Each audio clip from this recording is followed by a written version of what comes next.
नमस्कार, स्वागत है आपका हमारे विशेष कार्यक्रम हॉट टॉक में। मेरे साथ मौजूद है हमेशा की तरह मेरे सहयोगी राजा शर्मा। राजा भाई, स्वागत है आपका। Thank you boss. तमाम सारी खबरें ब्रेक कर रहे हो आप। रोज़ एक नया रिकॉर्ड हॉटलाइन पर देखने को मिलता है। कोई ना कोई बड़ी खबर निकल कर आती है जिसकी पुष्टि राष्ट्रीय चैनल, सैटेलाइट चैनल जितने हैं वो सारे 6-6, 8-8 घंटे बात करते हो। कई खबरें ऐसी जो आपका प्रेडिक्शन आप जो करते हो वो 2-2, 3-3 दिन बाद दिखती है। एक बात मुझे समझ नहीं राजा भाई, आप जो खबरों का प्रेडिक्शन करते हो और इसके साथ ज्योतिषी आकलन भी करते हो, ये क्या गणित है? देखिए, बात तो यह है कि मैं तो आपकी नौकरी कर रहा हूँ। सच्चाई तो यह है कि मैंने सब कुछ आपसे सीखा है, इसलिए कर मैं आपकी नौकरी रहा हूँ, उसको आगे बढ़ा रहा हूँ। एक बात और पत्रकारिता में आपको मालूम है कि मैं बहुत आनंद के लिए पत्रकारिता का विषय मैंने चुन रखा है। इसलिए देश भर की जितनी बड़ी खबरों का आप जिनका जिक्र कर रहे हैं उसमें अपन ने इन्वेस्टमेंट कर रखा है उन लोगों में। अब आप जहाँ तक एस्ट्रोलॉजी की बात कर रहे हैं तो शायद आपको एक बार मैंने पहले भी बताया था कि मैं एस्ट्रोलॉजी में पीएचडी कर रहा हूँ। तो पीएचडी में ऑक्सफोर्ड के एक बहुत बड़े पास आउट के साथ कर रहा हूँ जिसने एस्ट्रोलॉजी में डॉक्टरेट किया है। और एक दिन का विषय नहीं है ये, इसको मुझे करते हुए 12-13 साल हो गए हैं, जब जाके आज आपको छोटे मोटे प्रेडिक्शन सही नज़र आते हैं। मैंने 2008 में ये काम शुरू किया था। उसके बाद मेरा चूँकि एस्ट्रोलॉजी में बहुत ज़्यादा इंटरेस्ट रहा शुरू से ही, तो मैं एस्ट्रोलॉजी को धीरे धीरे समझते, लेकिन ये बात ज़रूर है मैं रूटीन एस्ट्रोलॉजी नहीं करता हूँ। शौकिया तौर पे ब्यूरोक्रेट्स, बड़े कॉरपोरेट्स या कोई आप जैसे बड़े भाई हैं उन लोगों के मतलब मैं एक ये भी काम मेरे लिए पैशनेट रूप से कर रहा हूँ, डॉक्टरेट के रूप में। सर, राजा शर्मा जी के साथ में लगातार हम वर्षों से साथ में हैं, लगभग 20 साल से ज़्यादा वर्ष हो चुके हैं साथ में काम करते करते। और मैंने जो डेडिकेशन किसी का पत्रकारिता के प्रति देखा है वो शायद ही राजा भाई के अलावा किसी में देखा है। इतनी गहराई, इतने डेडिकेशन के साथ पत्रकारिता करते हैं और साथ में पत्रकारिता के नए नए आयाम भी गढ़ते रहते हैं। बहरहाल राजा भाई, हम फिर अपने मूल काम की तरफ लौटते हैं, हॉट टॉक की तरफ लौटते हैं। वैक्सीन आ चुका है, मंजूरी मिल चुकी है, ड्राई रन चल रहा है और आपके पास लगातार खबरें जल्दी आती हैं, तो क्या ताज़ा है आपका उस वैक्सीन को लेकर? देखिए, वैक्सीन को लेकर एकदम सीन क्लियर है सर कि वैक्सीन हमारे देश में जनवरी के फर्स्ट वीक में टीकाकरण का अभियान देश के अंदर शुरू हो जाएगा। इसकी ऑलमोस्ट तैयारी है। जब आपने ड्राई रन का जिक्र किया है तो ड्राई रन कल सीईसी की बैठक हुई थी। सीईसी की बैठक में सबसे पहले सीरम इंस्टीट्यूट को रिकमेंडेशन मिला हुआ है। अब उसको रिकमेंडेशन सेंट्रल गवर्नमेंट की उस बॉडी से मिलना है जो उसको अप्रूव करेगी कि टीकाकरण का अभियान शुरू किया जा सकता है। एक बात। दूसरी बात, देखिए, भारत में जो 3 कंपनियां प्रमुख रूप से चर्चा में हैं, जहां मोदी जी भी, हमारे देश के प्रधानमंत्री जी भी उन तीनों इंडस्ट्रीज यूनिट को देखकर आए थे। सीरम और भारत बायोटेक उसके अंदर खास तौर से है। सीरम ऑलमोस्ट मुहाने पे हमारे देश में कोविड से निपटने के लिए सीरम का वैक्सीन ऑलमोस्ट तैयार है। यदि हम पुणे में उनके प्रोजेक्ट की बात करें तो ऑफिशियल सोर्सेज के मुताबिक माना जाए कि 25 से 30 करोड़ शीशियाँ भरी हुई पड़ी हुई है उस डोज की, जिसको अपन वायल बोलते हैं। वो वायल उनके पास कंप्लीट भरे हुए पड़े हैं। जैसे अप्रूवल मिलेगा, देश में एक तय मॉड्यूल के साथ, तय इंफ्रास्ट्रक्चर के साथ, तय लॉजिस्टिक विधि के साथ उसको वहाँ तक पहुँचाने की प्रक्रिया शुरू हो जाएगी। एक आप और मैं दोनों जानते हैं कि जब भी वैक्सीनेशन का प्रोग्राम स्टार्ट होगा, जिसकी उम्मीद है जनवरी ऑलमोस्ट फर्स्ट वीक में, बाय द एंड ऑफ 7-8 जनवरी के आसपास से, क्योंकि आज भी 1:30 बजे बैठक थी, उसमें एक फाइनल अप्रूवल मिलने की पूरी गुंजाइश है सीरम को कि अब टीकाकरण शुरू कर दिया जाए। ड्राई रन का मतलब ये होता है जब आपके पास पूरी तैयारी होती है तब एक आप उसको ट्रायल लेते हो कि कैसे लॉजिस्टिक होगा, कैसे वैक्सीनेशन सेंटर तक जाएगा, कैसे लोग वहाँ अप्रोच करेंगे, किस व्यक्ति को कहाँ बिठाया जाएगा और कैसे वैक्सीनेट किया जाएगा। इसी को ट्रायल और ड्राई रन कहते हैं।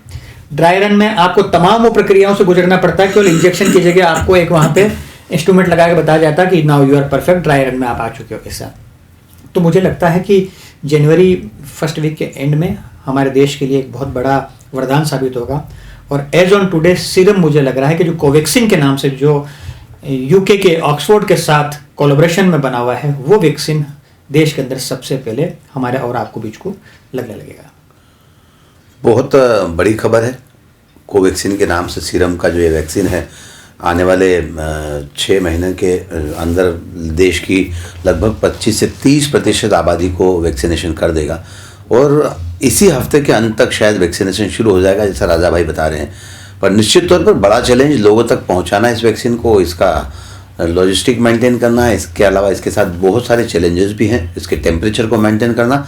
लेकिन हम जब सारी चीज़ों पर निगाह डालते हैं और इंदौर के संदर्भ में भी बात करें, और मनीष सिंह जो इंदौर के कलेक्टर हैं, जब उनसे भी चर्चा आप और हम कर रहे थे उस दिन, तो उन्होंने कहा था कि सारी तैयारियां वे लगभग पूरी कर चुके हैं और निश्चित तौर पर आने वाले समय में सारा जो इंफ्रास्ट्रक्चर है उसके डिस्ट्रीब्यूशन का और वैक्सीन लगाने का वो लगभग पूरा कर चुकी है सरकार। देखिए, वैक्सीनेशन का सबसे बड़ा टास्क दो है सर। एक तो आपका, क्योंकि देखिए इसमें टेम्परेचर का बड़ा इशू ध्यान रखिए आप, ये वैक्सीनेशन टेम्परेचर को बहुत मैटर करता है। हम फाइजर का सुनते आ रहे हैं कि -70 डिग्री का रिक्वायरमेंट टेम्परेचर है उसके वायल को मेंटेन करने के लिए, उसके कंपोजिशन को डेड ना हो उसको मेंटेन करने के लिए, जो यूएस में है, यूरोप में यूज़ हो रहा है। और यूके ने सबसे पहले फाइजर को ही अप्रूव किया अपने कंट्री के लिए, खुद के लिए। लेकिन हमारे देश का जो वेदर है वो बहुत ही डिफरेंट है सर।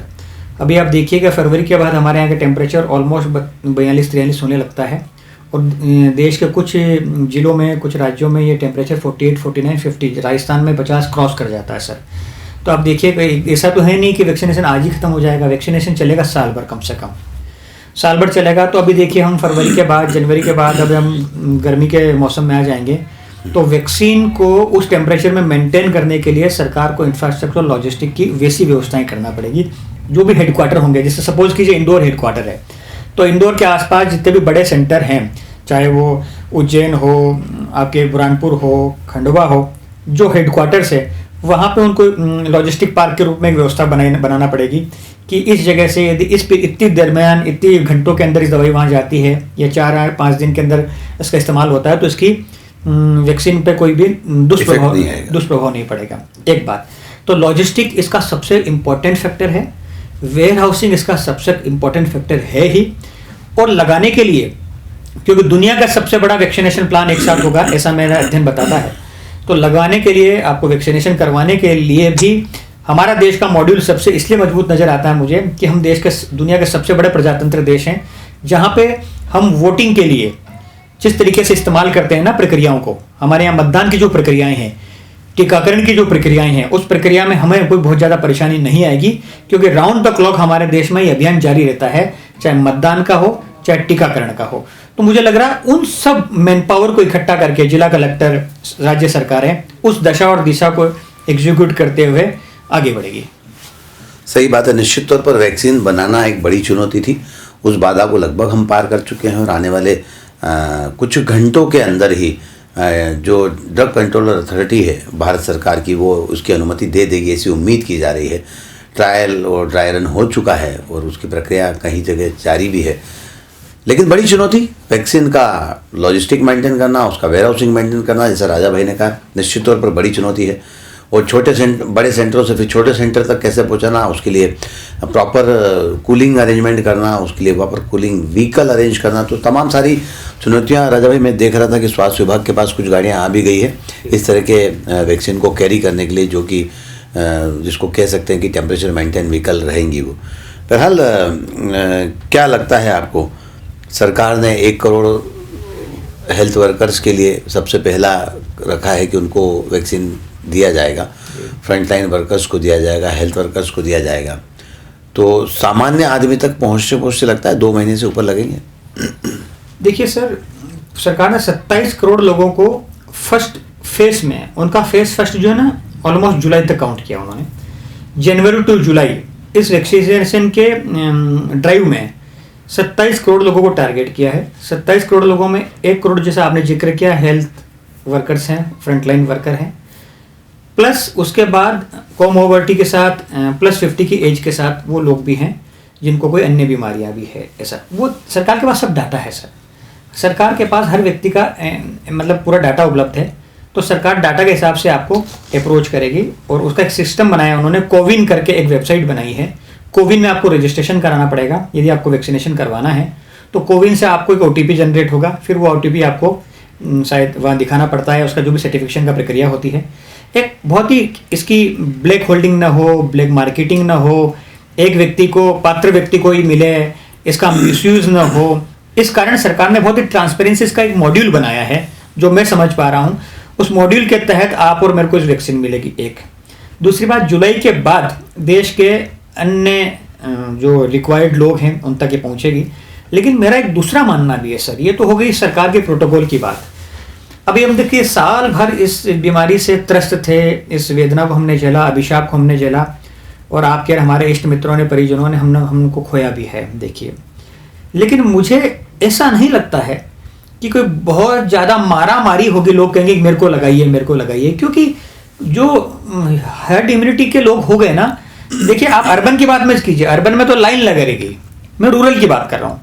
रूरल में मुझे ऐसा नहीं लगता कि कोई बहुत ज़्यादा आपाधापी रहेगी कि मेरे को भी लगाइए, क्योंकि उनको जब कोविड ने उनको छुआ ही नहीं है या कोविड उन पर इम्पैक्ट ही नहीं पड़ पाया है, तो वो they are least bothered about कि यार ठीक है जब मौका होगा लगवा लेंगे, ठीक है।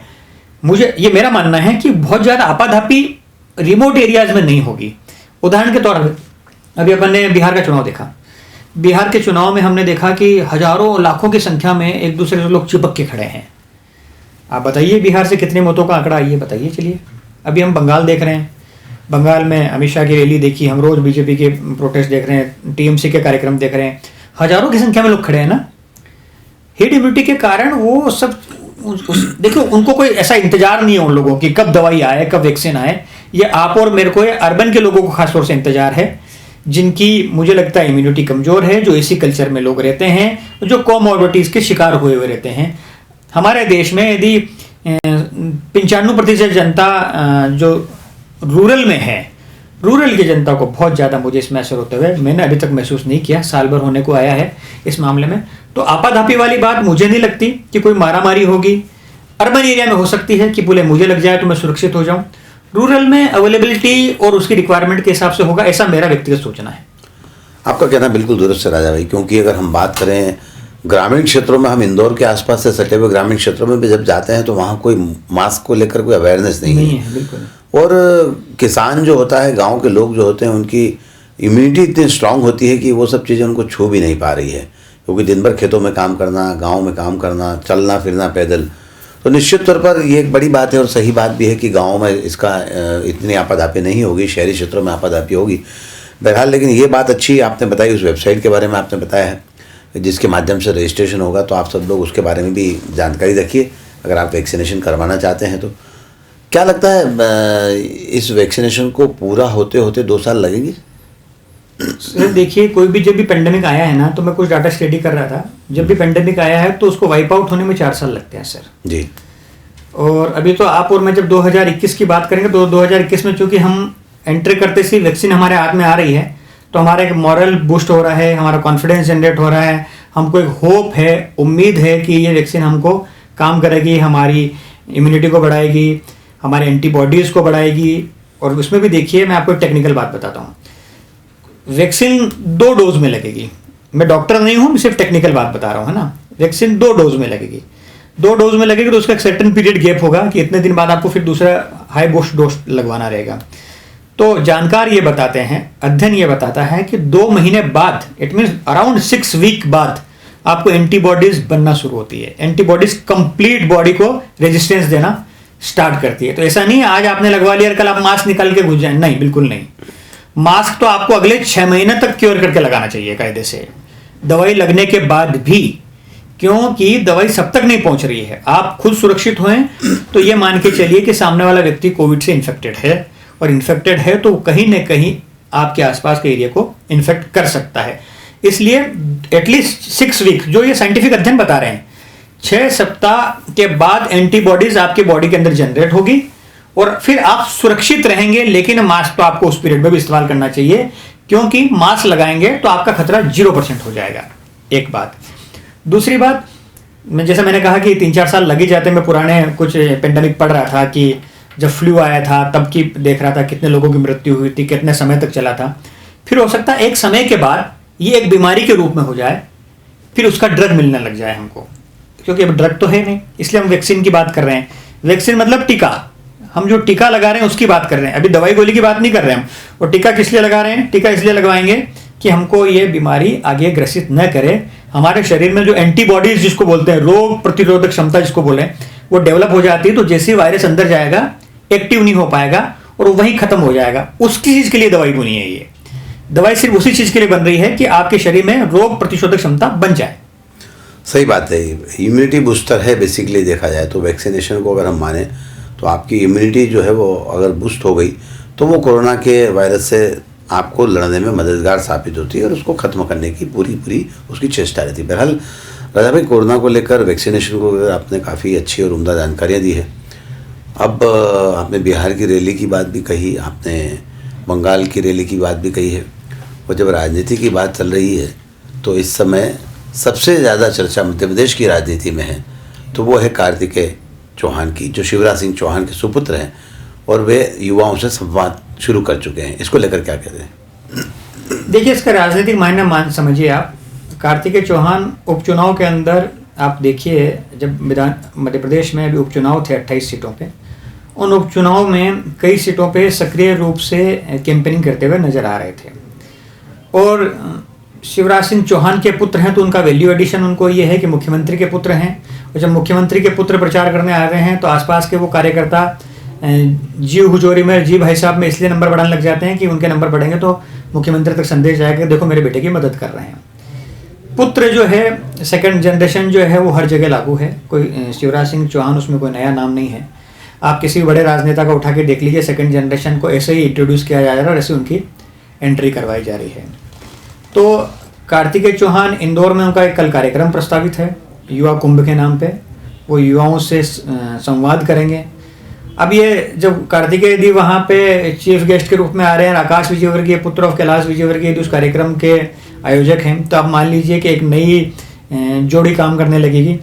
और शिवराज सिंह चौहान को मालूम है कि पुत्र को यदि मार्केट में उतारना है तो कोई ना कोई ऐसा प्लेटफॉर्म जरूर चाहिए जहाँ पे, देखिए, मुख्यमंत्री का पुत्र होने के कारण तो उनको वो सब चीज़ें उपलब्ध है जो होना चाहिए, लेकिन एक पर्सनल आइडेंटिटी के लिए राजनीति में, बैटल ग्राउंड में आपको ऐसे संवाद स्थापित करने के लिए, अपने पुत्र को एक्सपर्टाइज करने के लिए उनकी मार्केटिंग तो करना पड़ेगी, क्योंकि न तो वो कोई पार्षद है न कोई विधायक है।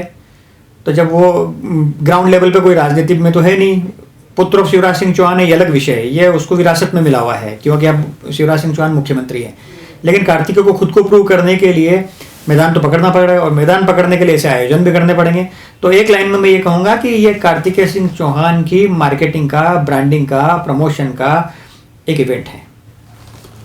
क्या लगता है कार्तिकेय की जिस तरह से लॉन्चिंग हो रही है युवा कुंभ में, तो आने वाले भविष्य की राजनीति के संकेत क्या है? नहीं, उसमें सोचना क्या है, उसमें कोई विषय ही नहीं है। मैं एक कहावत कहता हूँ कि मछली के बच्चे को तैरना नहीं सिखाया जाता। मछली का जो बच्चा होता है ना, वो बाय बर्थ तैरता है। तो वैसे ही राजनेताओं के पुत्र को अलग से तैरना नहीं सिखाया जाता है। वो राजनीति के पुत्र जो होते हैं उसी तालाब में पैदा होते हैं और धीरे धीरे तैरने लग जाते हैं। तो जब राजनीति कर रहे हैं तो राजनीति में तो सबका एम्बिशन है ही कि मैं पहले विधायक बनूं, मंत्री बनूं, परिस्थितियां ठीक हो तो आगे कैबिनेट मंत्री बनूं, सांसद बनूं, मुख्यमंत्री बनूं, सबका एम्बिशन होता है। वही शिवराज सिंह चौहान अपने पुत्र में देखना चाहेंगे, क्योंकि शिवराज सिंह चौहान अब मुख्यमंत्री के चौथे टर्म में चल रहे हैं। तो उनको मालूम है कि मैं जितने दिन पावर में हूँ ठीक है, लेकिन मेरी सेकंड जनरेशन तो पावर में रहना ही चाहिए, इसलिए अपने पुत्र को राजनीति में उतार रहे हैं। और गलत भी नहीं है, हर बड़ा राजनेता जो है किसी न किसी रूप में अपने पुत्र के लॉन्चिंग और मार्केटिंग करता ही है। क्योंकि एक बात ध्यान रखिएगा कि मूल से ज़्यादा ब्याज प्यारा होता है। ध्यान रखिए आप, ये ब्याज है जो मिलता रहना चाहिए, इसलिए ब्याज के लिए तो मूलधन को दांव पे लगाना पड़ेगा। आपने सही कहा कि किसी राजनेता का पुत्र अगर राजनीति में उतरे तो क्या बुराई है। डॉक्टर का पुत्र डॉक्टर बन सकता है, व्यापारी का पुत्र व्यापार कर सकता है, क्रिकेट खिलाड़ी का बेटा क्रिकेट खेलने जा सकता है, तो फिर राजनेता का पुत्र राजनीति में क्यों नहीं उतरे? लेकिन इसमें एक सवाल है मेरा जी, राजनीति में उतरना चाहिए, राजनीति ताकत से करना भी चाहिए, लेकिन इस बात का हमेशा ध्यान रखना चाहिए बड़े राजनेताओं को कि अपने पुत्र के मुंह में उन कार्यकर्ताओं का हक मत मारा करो जो कार्यकर्ता झंडा डंडा उठा के, दरी बिछा के, कनपट्टी के बाल सफ़ेद आ गए हों और वो उसके आंखों का मोतियाबिंद पक गया हो, आपके दरी बिछाते बिछाते और आप पैराशूट लैंडिंग करा के अपने पुत्र को ले आके बिठा देते हो। ऐसे कई उदाहरण हैं, मैं नाम नहीं लेना चाहूँगा, आप और मैं सब जानते हैं। ऐसे में कार्यकर्ता डिमोरलाइज होता है कि आप पुत्र ऑफ एक्स हो या पुत्र ऑफ वाई हो, इसलिए विधायक बन जाओगे, इसलिए पार्षद बन जाओगे, इसलिए सांसद का टिकट मिल जाएगा। क्यों? आपने तो जमीन से राजनीति शुरू नहीं की। इसलिए किसी भी बड़े राजनेता को यदि चारित्रिक रूप से, सिद्धांतिक रूप से राजनीति करने हैं तो अपने पुत्र को राजनीति तो पूरी कराए, पूरी सिखाए, दिन भर अपने साथ लेके घूमे, उसे झंडे डंडे उठवाए, दरी बिछवाए, भले कितना भी बड़ा आदमी हो, लेकिन पैराशूटिंग लैंडिंग में उसको टिकट नहीं मिलना चाहिए। पैराशूटिंग लैंडिंग में टिकट मिलता है तो उन कार्यकर्ताओं हक मरता है जो कार्यकर्ता बहुत लंबे समय से संघर्ष कर रहा है। राजा भाई ने कार्यकर्ताओं की बात कही है और कार्यकर्ताओं की आवाज़ भी कही है, और हकीकत भी यही है कि आप ब्रांडिंग लॉन्चिंग सब कीजिए, लेकिन किसी कार्यकर्ता जो आपके लिए बरसों से काम कर रहा है, झंडे डंडे उठा रहा है, दरी उठा रहा है, उसका हक तो मारा नहीं जाना चाहिए। बहरहाल ये सब राजनेताओं के अपने अपने सोच के विषय हैं, और निश्चित तौर पर सब राजनेता इस तरह से कहीं ना कहीं अपने परिवार मोह से प्रभावित तो रहते ही हैं। पुत्र मोह सीधा बात है, पुत्री और पुत्र मोह सीधी बात है, वो तो मतलब घुटना पेट की तरफ झुकता वो वाली बात है, तो वो होता ही है। लेकिन आमतौर पे देखिए कार्यकर्ता नाराज तो ये निराश इसलिए होता है ना कि देखिए आधी रात को हमारे ऊपर लाके एक्स व्यक्ति को बिठा दिया गया। अच्छा, उस एक्स व्यक्ति की क्वालिटी क्या होती है कि पुत्र ऑफ एक्स है, इसलिए वो पुत्र ऑफ एक्स या पुत्री ऑफ एक्स है इसलिए। राजा भाई, इस समय देश में सबसे बड़ा और चर्चा का मुद्दा जो है वो किसान आंदोलन है जी। लगातार बैठकें हो रही है, और उसको लेकर भी बैठकों के बाद भी बेनतीजा बैठक निकल कर आ रही है। अब कुछ संभावना बनी है, क्या लगता है ये किसान आंदोलन जो है सरकार के गले की हड्डी बन चुका है? देखिए, टेक्निकल पार्ट पे आप बात करें तो मुझे ऐसा लगता है कि एमएसपी को लेकर किसानों की स्टैंडिंग अपनी जगह सही है। क्योंकि मैं बिजनेस जर्नलिज्म करता हूँ तो इस एंगल से इस बात को समझ रहा हूँ कि उनका स्पष्ट मानना है कि आपके पास कॉरपोरेट फार्मिंग में, कॉन्ट्रैक्ट फार्मिंग में एक्स कॉरपोरेट हाउस को या वाई कॉरपोरेट हाउस को दंडित करने के प्रावधान क्या है कॉन्ट्रैक्ट फार्मिंग के अंदर। एक रिटर्न गारंटी की जो बात हमेशा किसान करते ही हैं कि लिखित में दे दीजिए, और मेरा बहुत स्पष्ट मानना है कि इतने समय से यदि किसान ऑलमोस्ट 35-40 दिनों से वहाँ बैठे हुए हैं तो उनकी स्टैंडिंग तो कुछ होगी। बिना स्टैंडिंग कमज़ोर हुए इतने दिन तक सरकार भी उनको बर्दाश्त नहीं करती, और सरकार भी उनको बेदखल कर देती यदि वो अपनी बात पे जायज़ नहीं होते। तो अब देखिए, सरकारों का एक स्टाइल होता है। सरकार क्या होते हैं, हर आंदोलन को कमज़ोर करते हैं। पहले कमज़ोर कैसे करते हैं कि खूब समय दीजिए आदमी को। समय देता है तो आदमी उसका जो प्रोटेस्ट करने का रेजिस्टेंस है ना वो धीरे धीरे कमज़ोर हो जाता है, ताकत में बिखराव आ जाता है। बिखराव आ जाता है तो फिर आपकी वॉइस कमज़ोर हो जाती है, तो सरकार की वॉइस पावरफुल हो जाती है। इसलिए सरकार देखिए अब 30-35 दिन से भी इस बात पे रोज़ संवाद के नाम पे तारीखों को पे तारीख दे रही है। मुझे लग रहा है कि देश के अन्य राज्यों के किसान जो हैं इस बात से इन डिटेल कम्युनिकेटेड नहीं है कि मसला क्या है। एक और सीधी बात है कि अभी देश में अन्य राज्यों में अधिकांश जगह भाजपा की सरकार है। अभी यदि मध्य प्रदेश में कांग्रेस की गवर्नमेंट होती तो मुझे लग रहा कि यही वो जो किसान हैं ये छाती बजा के बैठ जाते कि हमको इस बिल से दिक्कत है। पॉलिटिकली मोटिवेटेड होते हैं। तो पॉलिटिकल मोटिवेटेड कैसे कि जैसे आप सपोज कीजिए एक्स विधानसभा क्षेत्र के विधायक हो, तो आपके वहाँ के जो भी किसान हैं वो आपकी वॉइस में आ जाते हैं कि ठीक है भैया ने बोला है इसलिए अपने को इसका विरोध नहीं करना है। और आप देखिए, यदि आप उदाहरण दे रहे हैं तो आप हरदा के अंदर देखिए, अन्य शहरों में, जिलों में देखिए, वहाँ किसानों ने वॉइस भी रेज, मध्य प्रदेश में भी रेज की है। तो ये आंदोलन जो है अभी जो 4 तारीख को उनकी बैठक है उसके बाद एकदम निर्णायक हो जाएगा, और किसान एकदम एडामेंट है इस बात को लेकर कि बिल की वापसी होना चाहिए। अब सरकार एडामेंट है कि बिल की वापसी तो नहीं होगी। ऐसे में बीच का रास्ता क्या निकलता ये महत्वपूर्ण है। लेकिन मेरा ऐसा मानना है सरकार संवेदनशीलता से उसको हैंडल कर रही है। जिस तरीके से 2-4-5 बैठकें हुई है तो कोई बीच का रास्ता निकलेगा, और उसके बाद यदि 4 तारीख के बाद नहीं होगा तो फिर देश में जिस तरीके से आज एक उनको ऑर्गेनाइजेशन ने अनाउंस किया है कि हम 26 जनवरी को ट्रैक्टर और ट्रॉली की रैली करके 26 जनवरी को हम परेड भी करेंगे ऐसा, तो वायलेंस तो दिख रहा है यदि सेटल नहीं होता है तो मामला। निश्चित तौर पर किसान जिस दिशा में जा रहे हैं, हालांकि राजा भाई आपने कहा कि जितना लंबा आंदोलन चलता है उसमें टूट होती जाती है, उसमें लोगों में बिखराव आता है, पर जिस तरह की व्यवस्थाएं किसान आंदोलन के दौरान देखने को मिल रही है, वहाँ पर खाने पीने से लेकर लंगर से लेकर किसानों को ठहराने की व्यवस्था, तो निश्चित तौर पर एक लंबी लड़ाई के मूड में है किसानों। पहले दिन से बोल रहे हैं हम 4 महीने का राशन लेके आए हैं। पहले जिस दिन वो लोग पंजाब से आए थे, हरियाणा पंजाब जो भी बॉर्डर एरिया से आए थे, उन्होंने पहले दिन ही कहा था कि हम 4 महीने का तो राशन लेके आए, ध्यान रखिएगा। अब 4 महीने तक तो आप हमको हिलाने की चेष्टा मत कीजिएगा, उसके बाद हम आगे कितना आगे बढ़ना है हमको तय करना है। तो वो आंदोलन इंफ्रास्ट्रक्चर के पॉइंट ऑफ व्यू से कमजोर नहीं होता, ध्यान रखिए आप। वो सब मतलब इनमें कोई ना कोई पीछे ताकतें काम कर ही रही, बिल्कुल कर रही। जब भी तो आदमी इतने लंबे समय तक बैठ पाता है। लेकिन सरकार का संवाद किस रूप में आगे कम्युनिकेट होता है ये देखना पड़ेगा, क्योंकि बैठक से बाहर आते से किसान जो भाषा बोलते हैं वो ये बोलते हैं कि अभी कुछ नहीं हुआ है, केवल बातें हो रही है, कुछ नहीं हुआ है। तो वो जिस बात को लेकर कन्विंस नहीं होंगे तो मुझे नहीं लगता कि विड्रॉ करेंगे वो। सही बात है, लेकिन किसान निर्णायक लड़ाई के मूड में है। राजा भाई, एक खबर की तरफ बात करना चाहता हूँ। आज इंदौर की पूर्व सांसद, पूर्व लोकसभा अध्यक्ष सुमित्रा महाजन जी ने गांधी हाल का दौरा किया। वे जीर्णोद्धार कैसा हो रहा है, क्या हो रहा है, उनकी रुचि इंदौर में है। इंदौर की जो जितने भी प्राचीन स्मारक है वहाँ पर वो देखने जाती हैं, उस पर रुचि भी रहती है उनकी। लेकिन बातों बातों में उन्होंने कहा कि अब मैं तो मुख्य धारा में हूँ नहीं, तो मेरी सुनता कौन है, और महापौर का उम्मीदवार एक सही व्यक्ति होना चाहिए। तो क्या लगता है, ये सुमित्रा जी चुनाव नहीं लड़ पाई और शायद उनकी थोड़ी सी पूछ परख कम हुई है, तो ये पीड़ा झलक रही?